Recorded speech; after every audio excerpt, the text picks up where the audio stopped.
People की पथवारी की कहानी एक गुजरी थी। उसने अपनी बहू से कहा कि तू दूध दही बेच आ। तो वह दूध दही बेचने गई। कार्तिक महीना था। वहां पर सब औरतें पीपल सींचने आती थीं, तो वह भी बैठ गई और औरतों से पूछने लगी कि तुम क्या कर रही हो। तो औरतें बोलीं कि हम तो पीपल की पथवारी सींच रही हैं।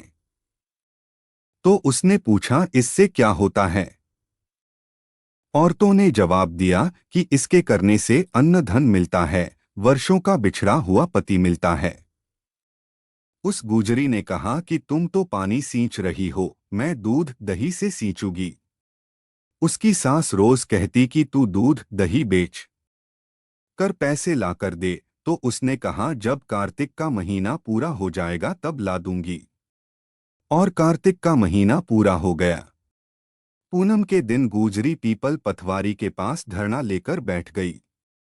पीपल ने पूछा कि तू यहाँ क्यों बैठी है। उसने कहा, मेरी सास दूध दही के पैसे मांगेगी। तो पीपल ने कहा, मेरे पास पैसे नहीं हैं। यह पत्थर डंडे पान पत्ते पड़े हैं, वह ले जा और गुल्लक में रख देना।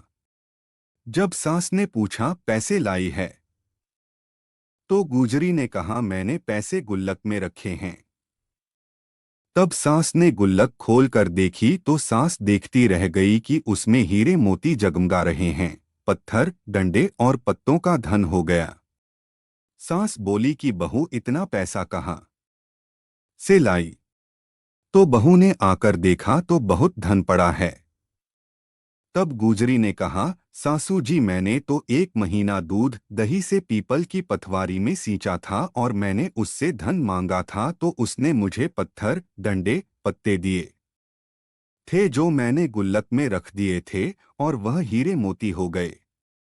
तब सासू जी ने कहा कि अब की बार मैं भी पथवारी सींचूंगी। सासू दूध दही तो बेच आती और हांडी धोकर पीपल पथवारी में रख आती और बहू से कहती कि तू मेरे से पैसे मांग। तो बहू ने कहा कि कभी बहू भी सास से पैसे मांगती है। तो सास बोली कि तू मेरे से पैसे मांग। तो बहू ने सास से दूध दही के पैसे मांगे। तो सासू जी पीपल पथवारी पर जाकर धरना लेकर बैठ गई। तो डंडे पत्ते पान भाटे उसे भी दिए और कहा, गुल्लक में जाकर रख दे।